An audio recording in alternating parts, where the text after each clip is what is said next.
This is Bruce. And this is Ashlyn. Thanks for joining the Life Report.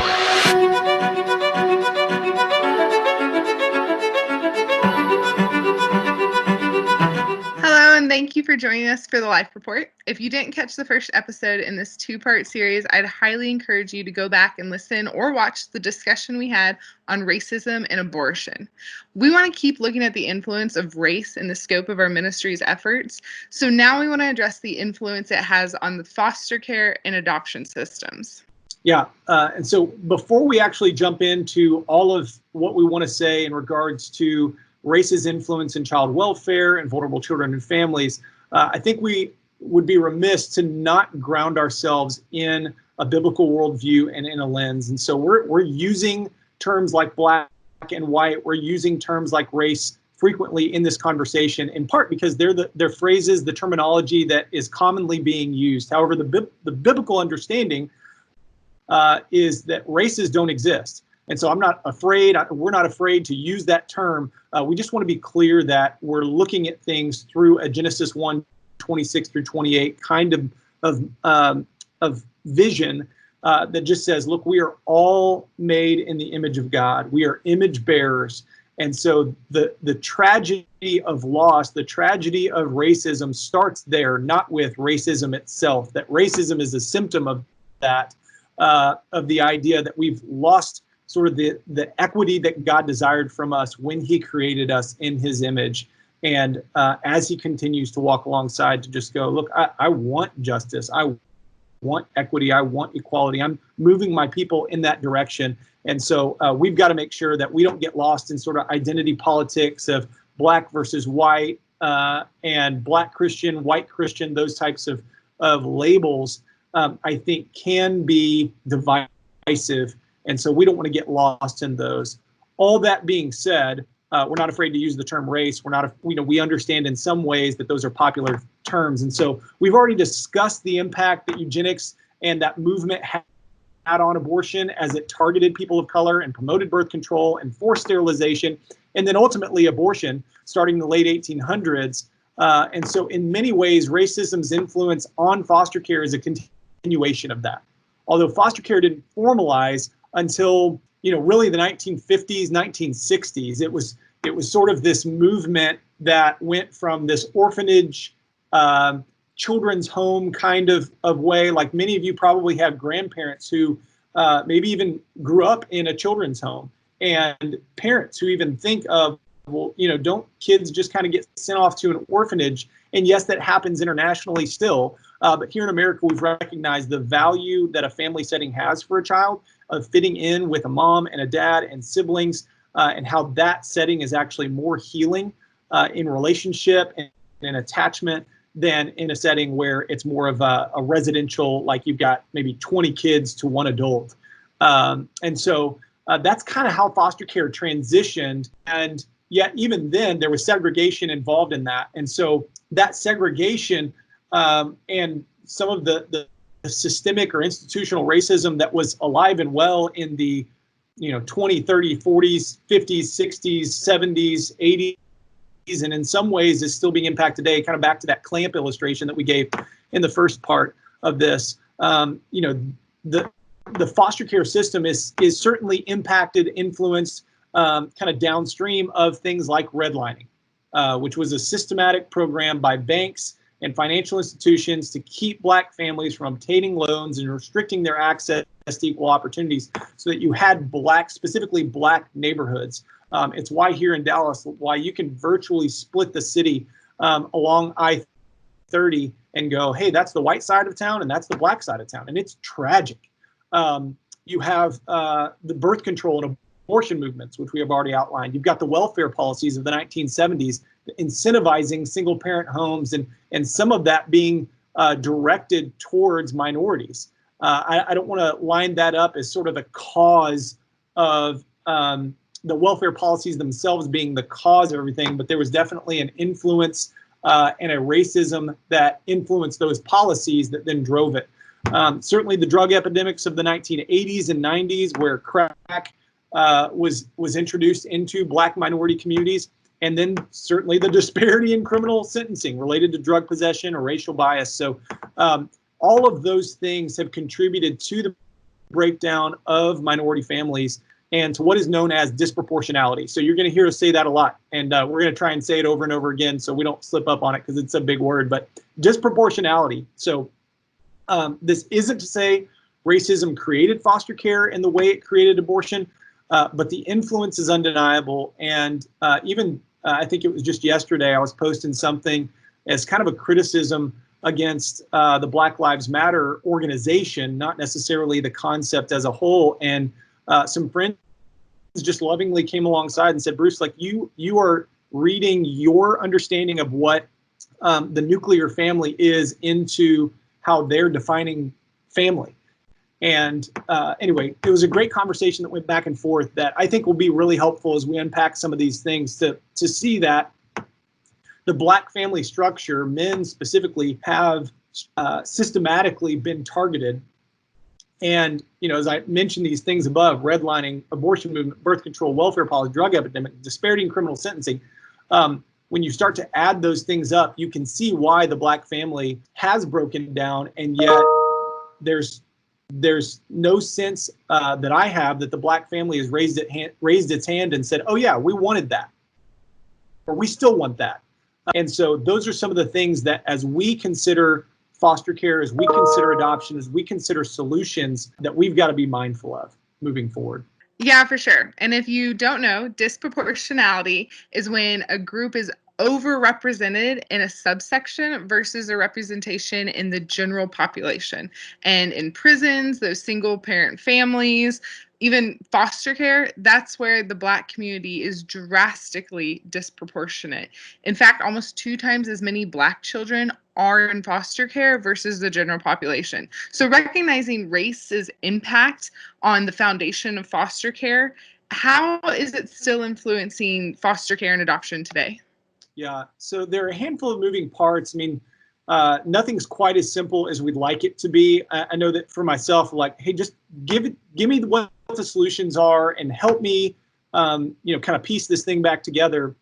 But there are some moving parts involved in foster care that are influenced, right? So there's Child Protective Services, who's trying to do their job to remove children when necessary and reunite families when possible. And there's some racial bias involved in that, even though many of the caseworkers that are involved in investigations or removals are Black themselves or Hispanic themselves, where they just have a mindset or a mentality or an expectation that doesn't always line up. And then there are prospective foster adoptive families considering which children to foster adopt and seriously asking themselves the question of, as a white family, can we raise a Black child, or can we raise a Hispanic child? Or can we raise an Asian child, and vice versa? There are Black families that are asking, can we raise a white child? What kind of introduction and life and identity are they going to have in our family? And then you have the medical, the justice, the mental health, the educational systems that are all involved as well. So foster care really is this really unique kind of intersection of all the different systems that are involved, both from a government perspective and in private industry, as well as the church, trying to come alongside and bring about healing and restoration. And I'm not under the impression that any of those systems are systematically racist themselves or targeting families of color, but here's how bias works against these children and families in some ways. So again, I'm not trying to say that there aren't systematic influences, but that it's not like a judge just woke up one morning and went, you know what, I want to make sure that Black, parents whose children are removed have a harder time getting their kids back than white parents. In the same way that I don't believe that there are families, Black families or otherwise, that just wake up one morning and decide to neglect or abuse their children.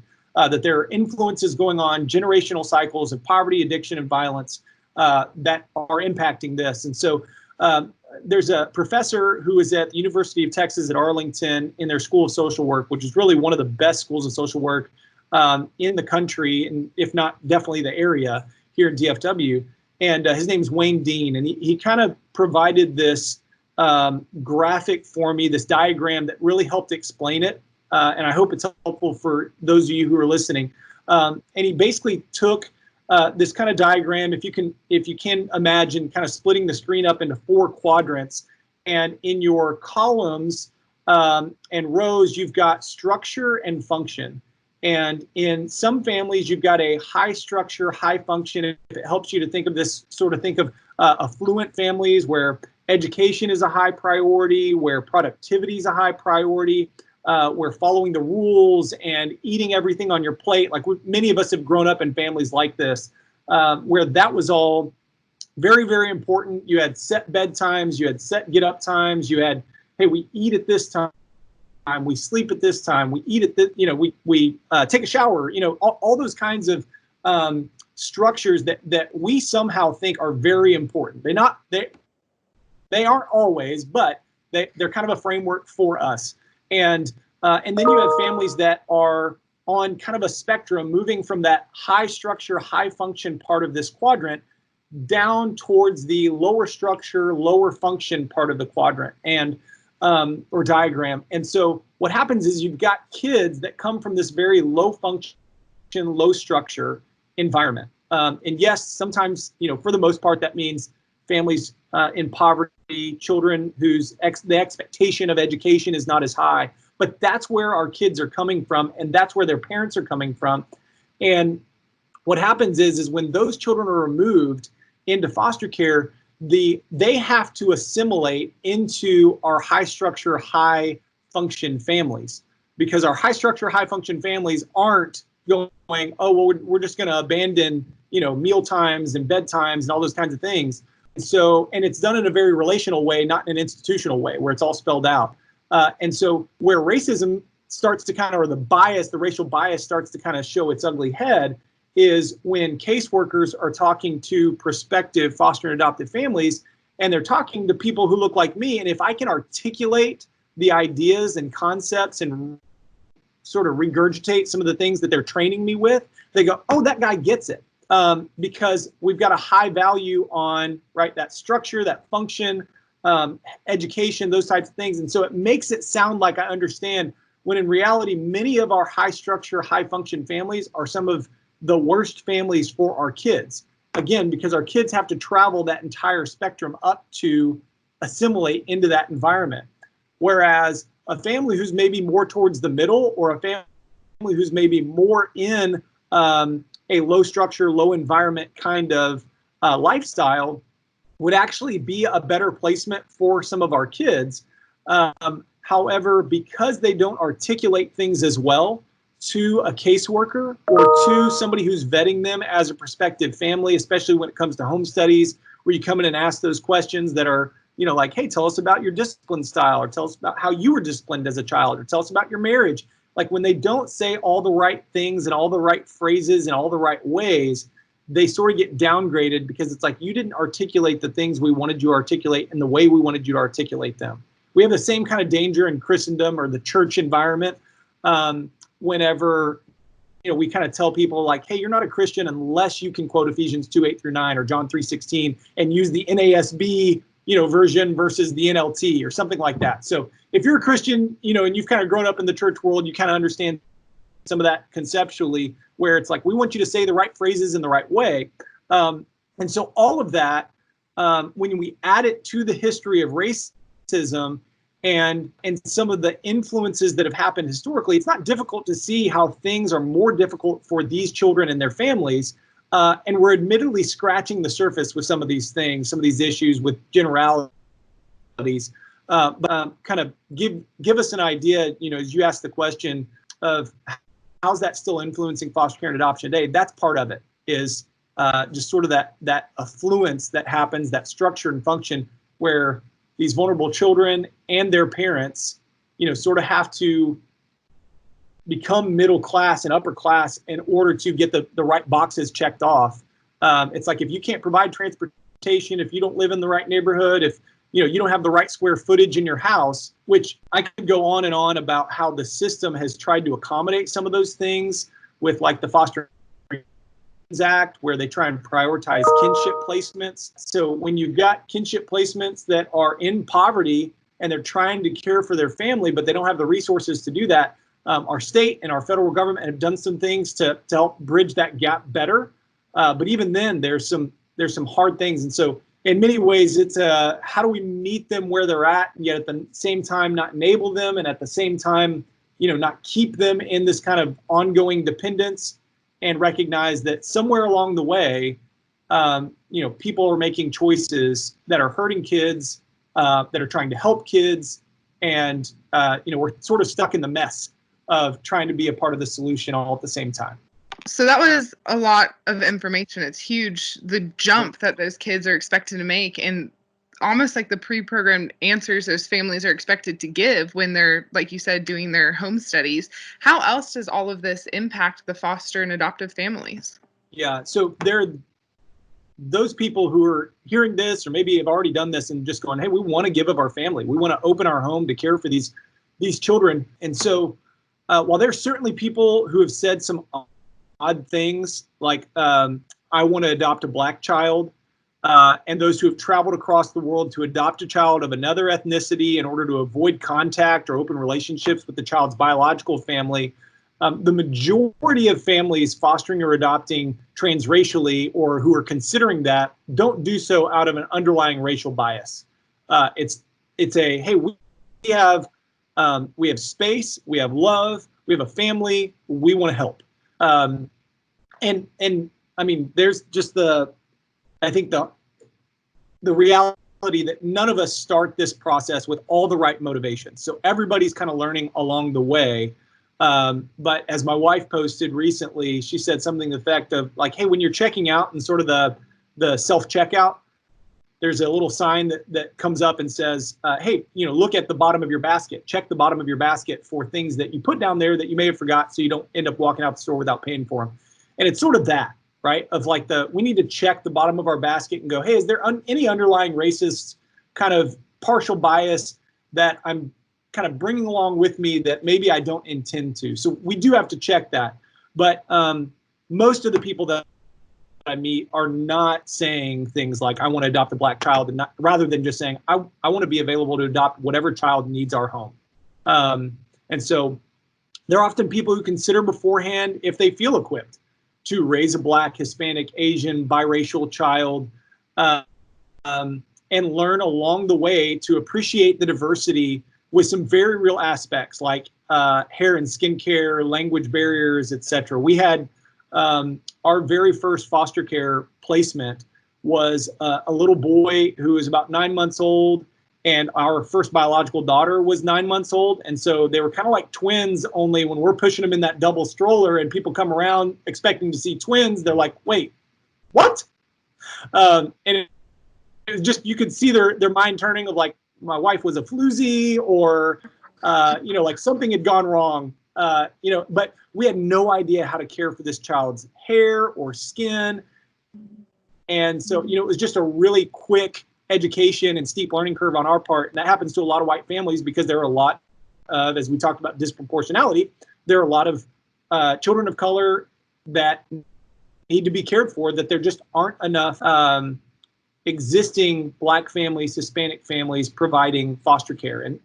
And in my experience, a lot of that has been economic driven, where you just don't have the space or the time to be able to do that. And at the same time, there are some barriers, like there aren't enough agencies with Spanish-speaking staff to train Spanish-speaking families to care for children from Spanish-speaking homes. So in another story, not to make this super long, but we had a little boy come into our care, like 7, 9 months old, somewhere in there, and he just cried the entire time he was with our family. He was with us for several months, and you don't get your initial visit with their parents, or they don't get an initial visit with their parents until 2 weeks typically. And so for the first 2 weeks, he just cried nonstop. When he wasn't sleeping, he was crying. And we just did not know how to help him. And so finally, we're about 2 weeks into this thing, and he's about to have his visit with his parents, and I'm bouncing him on my lap as we're watching TV one night. All the rest of our kids are asleep, and my wife just leaned over and said, "¿Qué pasó, papi?" And he immediately stopped crying and looked at her like, "Did you just speak my language?" And at the visit, come to find out, he'd been exclusively breastfed. He had been exclusively in a Spanish-speaking only home. And so he'd been transitioned into this like white family and just like falling apart. And we're trying to do our best, and he's trying to hold it together and just be, this 9, 10, 7-month-old little baby. man, it just broke our hearts that we had not had that kind of information, and that we couldn't come alongside his parents and go, oh, okay, so what little Spanish we know, we need to be using and growing. But there are those kinds of barriers, and some get to the point where adoption is an option, and find that there simply aren't enough Black or Hispanic families to foster adopt all the children, kind of as I said before, in need, and gladly give of themselves, knowing that there are going to be some barriers amidst the beauty of their child's journey and their journey themselves. Like, we were not prepared for speaking Spanish, and we were not prepared for even our Ethiopian daughter, where it was like, hey, you're gonna have to teach us Amharic, where we can, do some conversation with you and appreciate that language and find other Ethiopians who know Amharic to speak with you, because we want to promote that. And so admittedly, if the state can choose between a Black family, if like all things are equal, if the state can choose between a Black family for a Black child to be adopted and a white family, they should choose the Black family. Like, it makes sense for a child to go with a Black family where they're going to resonate with their own ethnic identity. And there's a lady named Ellen Herman who wrote a book back in 2008 called Kinship by Design. And I've done plenty of reading on this, as we are a transracially adopted family, to just go, gosh, like, I want my kids, if I could choose for my kids to have gone with a family that looked like them, I would have. But that option wasn't made available at the time it was time for them to be adopted. And so what I wasn't going to do is go, you know what, you have to wait for a family until somebody who looks like you comes along. I think in some ways we sort of add stigma to the divisiveness whenever we do that. And yet at the same time, I don't want to be naive that we shouldn't be sensitive to the reality. I mean, you're not going to hear me say, hey, look, I'm colorblind, because I'm not. Nor should I be, nor should we be. But Ellen in Kinship by Design just talks about how adoption almost exclusively followed racial and religious lines, like early on, back in the 40s, 50s, 60s, 70s. And transracial adoption is kind of a new phenomenon, if you will, but just recognize that children identify better and typically are healthier when they're raised in families who look like them. And so that shouldn't surprise us, but we should be aware, right? And work to discuss diversity and help our kids finding role models who look like them to look up to, and and sort of celebrate, right, the culture that they have without it being a disingenuous celebration. And so my encouragement to you, if you're considering foster care, if you're considering adoption, opening your home, that if you're going to promote and celebrate your child's ethnicity, that you should do so in genuine ways. And that if you're not going to do that, you should probably reconsider foster care and adoption altogether. And so we've got 3 Hispanic kids that we adopted when they were probably 3, 4, and 5 years old. And while they never spoke Spanish, they have said funny things like, I speak Spanish, because they look in the mirror and they see that they're Hispanic and they see other people that are their color saying things in Spanish. And we just go, no, like, sweetheart, you're Texan. I mean, yes, you have darker skin than we do, but like, your mom was a Texan. She may have Hispanic origins, but she didn't speak Spanish either. So like, we eat Mexican food and we, celebrate Cinco de Mayo and things like that. But we do that because we're Texans, not because, we're necessarily making these weird exceptions and trying to pretend that we're something we're not. And so I think I've belabored the point enough, but there's definitely that, hey, check the bottom of your cart and, see if there are any racial biases in there. I mean, certainly there are families who have parents that, kind of disagree with interracial relationships and marriage. And, what I've found is that almost every time, almost 10 times out of 10, we've had families, extended family members, grandparents who just go, I could not love a Black child the way I could love, my own grandchild. And, while that's obviously ignorant, there's also just that level of fear and uncertainty. But when we've had children of different ethnicities in our family, we found that anybody who comes in contact with them just loses that stigma because they realize the humanity right? The image bearer that child is. And then all of a sudden it's like the stigma that they had, the bias that they had may still apply to other people, but it doesn't apply to that kid anymore. And some of that stigma starts to fall away. And so, gosh, I don't want to ever put that on the back of a kid to say, hey, we need to be fostering or adopting more of these kids in order so that our racist or racially biased grandparents and aunts and uncles and things can lose that, right? That's not on these kids, and that's not what the foster care system's about. But all of those are things to kind of unpack as you're considering. I've got friends who are Black who've adopted a white child, and unfortunately, some of the naivety or ignorance that we hear sometimes is, gosh, aren't they so lucky? Like, to a Black child who's been adopted by a white family, or a Hispanic child who's been adopted by a white family, there's this sort of like savior mentality, like, aren't you a saint because you adopted a child who's a minority and you're giving them a better life? And that's, again, that perspective is born out of ignorance. However, our Black friends who have adopted a white child, when they are seen in public, there's this very weird, like, white people don't know how to deal with that because that doesn't fit. They're used to a transracial adoption where the white family adopts the Black child, maybe from overseas or, even here through foster care. But when you've got a Black family adopting a white child, it's like, wait, is the child still lucky to be adopted, to be in a family, to have a family that they can call their home? The answer is yes, because every child needs a family. And so we've had even some, that's not just true of families and all of these things. I mean, we've had some run-ins with the National Black Social Workers Association, who for a long time has said, no, children of color should stay with families of color. And only then, like, they should even wait in foster care, even if they're waiting to be adopted, they should wait until we can find a Black family. And there's some tie-ins into the Indian Child Welfare Act I could unpack as well, that maybe we'll do in another session or something, or episode. But it was fascinating to us when we got that kind of from the other side and we're confronted with that, how to think about that and just go, you know what, every child needs a family. And yes, there's a disproportionate number of, I feel like I'm getting myself into that all lives matter versus Black lives matter kind of a debate.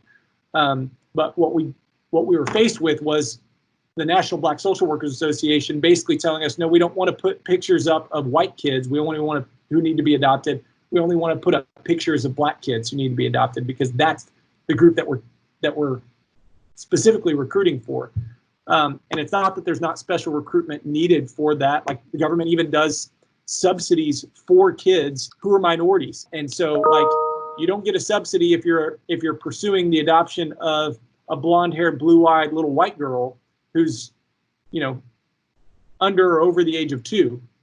But there's a government subsidy for, Black children over the age of 2, which is, again, there's this incentive that happens. So, like, there's some racial disparity happening there that we've got to be keen on, that we've got to be aware of. But I mean, at no point would I ever go, hey, Black children need to be adopted more than white children. Look, kids need families. And so any child that doesn't have a mom and dad to call their own and a family to belong in, that's got to be, a part of the business that we're after. So anyway, we could go on and on about just sort of the racial discrepancies and those families that even go, hey, we don't feel equipped to care for a Black child, or Black families that say we don't feel equipped to care for a white child. And, we could have maybe a constructive conversation around that, but some of those, positive, and maybe the solution there is, hey, you're not equipped to care for a Black child. And so, let's not ask them to put that burden on themselves because you're not equipped as an adult. Yeah. Yeah. You let me go. You just let me go at no point. It was all great. I was loving it. I was learning a lot. There's so much there. Like you said, there's tons to unpack, and maybe we will do another episode down the road. But for now, to wrap us up, what can we do? I mean, there's a lot of people out there who hear these things and they want to help, but they're not ready or not in a position to foster or adopt a kid. So what can we do? I mean, I kind of at the beginning talked about, the complexities, the different moving parts, and all the different stakeholders that are invested in this. You've got CPS and they're doing their work. You've got prospective foster adoptive families, they're doing their work. You've got all these moving systems, the courts, and, mental health professionals and so on, they're all involved. But then you've got just like the average Joe who's going, look, I'm not going to open my home to foster or adopt for whatever reason. Maybe we don't have the square footage. Maybe, we feel like we're not equipped or too old or who knows, too young, right? There's all kinds of things out there, both legitimate and not. Okay. But the one thing that I will say that I don't think is the solution is just awareness. We hear that ad nauseum as like people just need to be aware. They need to be having conversations. We just need more education. And I'll be the first to tell you education's necessary, right? Like trauma-informed care. I think this post I mentioned earlier, like, is even a helpful example of like, yeah, I'm constantly growing. I'm still learning. We need education. But it feels like that's where we stop. And so for those whose faithful to the biblical instructions, care for vulnerable children and families, I'd say be open to probably at least two things. So the first is be open to building relationships with biological parents for the priority of family restoration. Because in as much as our real foundation here is that we are all made in the image of God, and therefore we have value from the point of fertilization. God's priority in the family is not actually non-relative adoption. There are actually no examples in the Bible where God's going, you know what the best solution here is? Somebody who you're not related to caring for you for the rest of your life, and you losing all contact with your biological family. So like people have mentioned, well, what about Moses? And like, look, the example of Moses is not God propping up non-family adoption as the way that it should be done into perpetuity. What we do find is an example of like Mordecai and Esther, where Mordecai, Esther's cousin, raises her and is like her dad. What we do find is like Ruth and Boaz, and sort of a weird kind of deal there, but the kinsman redeemer, which we find in Leviticus, where it just talks about how family should come and restore that child to their family, or that family to be able to provide for themselves in the year of Jubilee, which is admittedly a totally foreign thing to us and sort of a non-agrarian society over here in the West, but nonetheless, we see that time and time again where God's just going, look, I want to see the family restored. I want to see moms and dads and the broader family context care for these children, sort of it takes a village, but before it takes a village, it takes a family. We want that family to be strong. And so prioritizing family restoration has to be key for us, where we sort of destigmatize ourselves from the stuff I talked about earlier with redlining and criminal reform and those types of that top part of the clamp that's pressing down with the racial bias, where we just go, look, we're going to dispel as much of that as we possibly can control. We're going to be educated. We're going to be aware, and then we're going to move past that and be a part of the solution where we're helping families be restored and parents care for their kids. And so if you're a family considering adoption or opening your home through that avenue, that biblical or that faithful response to the biblical instruction, then our encouragement, again, kind of in this family restoration piece, like family's not going to be restored. Mom's not going to be able to get her kids back. The court is going to terminate her parental rights. You can fight for that. You can be on her side. We want you to do that. But there may come a point where the courts go, nope, she's not getting her stuff together. He's not getting his stuff together. This child can't be cared for by these parents. And in that, our encouragement to you is to pursue open adoption, where biological mom, biological dad becomes like an aunt or an uncle to their biological child, even though you're now the legal, the term is conservator, not just guardian, but you're now parent, you're now mom, you're now dad. On their birth certificate, they change you to mom, they change you to dad. And so in some ways, that's a bit of a weird deal, legally speaking, that I've had some adoptees actually push back on and go, hey, I just don't think that's right. I think my biological parents should actually stay my biological parents on my birth certificate. And there's some complexity involved in that I'm not entirely against. But I recognize that children need to belong in families, and yet at the same time, they still have a loyalty. There's still a genetic relationship they have that, if appropriate, as appropriate, we need to be in favor of. And, you know, I know there are a lot of families that adopt from infertility as their experience.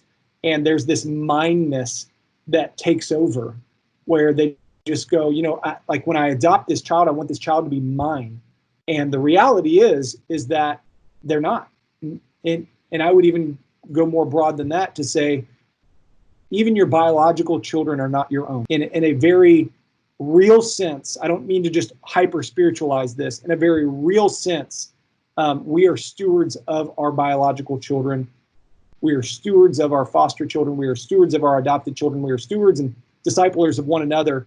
That as Christians, we need to have that eternal type of perspective moving forward. So I beat that horse to death, and I'm glad that I did, because I think that's the biblical priority that many of us have just skipped right over family restoration, skipped right over open adoption, and we've moved to that mindness and that adoption first, adoption only kind of mindset to our detriment, you know, to our fault. The second thing that I'd say is be open to any child in need of a family, and broaden your associations and insights so everyone you know doesn't look, think, or spend like you do.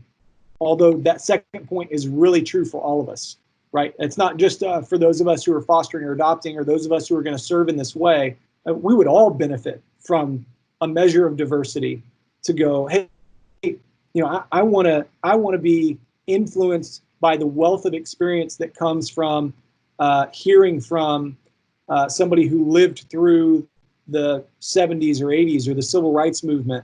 You know, I want to benefit from the voice of somebody who doesn't look like me and who didn't experience kind of the, you know, the middle class suburban, you know, background that I grew up in. And I've been really, really grateful that I have benefited from that. And a lot of that, honestly, has come because we've given of our family through foster care, we've given of our family through adoption, and learned that we're not saints. In that, because of that, we're saints because of who Christ makes us in his death, burial, and resurrection. That's what makes us saints. And so some really, really interesting, eye-opening experiences that have come along as you know, as I've learned about child welfare, the history of it, and then where we're at today and the influences that are still taking place. So for those who don't give up their families, but might serve in other ways, be informed about some of the things that we've shared. Certainly do your own research. If there's any point in this that you just kind of go, like, I just don't buy it, right? Like, I don't see it, Bruce. I don't see it, Ashlyn. Listen, Black parents are perfectly capable of caring for their children and aren't looking for a handout, okay? I think there's some mythology that's happened that we've just kind of bought into and just gone, hey, look, those people want this. And man, nothing could be further from the truth. And so we're leading parenting classes. We're mentoring women and men who are working to restore their families, that want to parent their kids, that love their kids.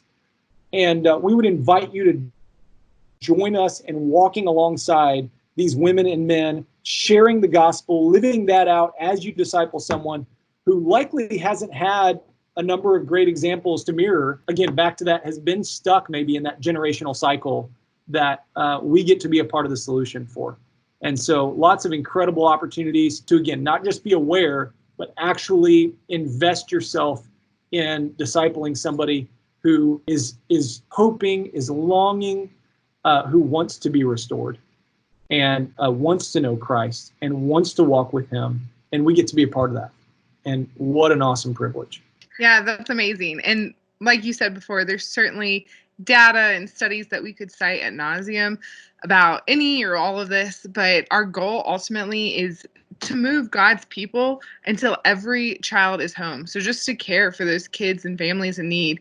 If you have more questions or thoughts about anything that we've talked about or shared here, or if you're considering fostering or adoption, please contact us at familyrestoration@watermark.org, or you can find us on Facebook or Instagram. Thanks for tuning in, you guys.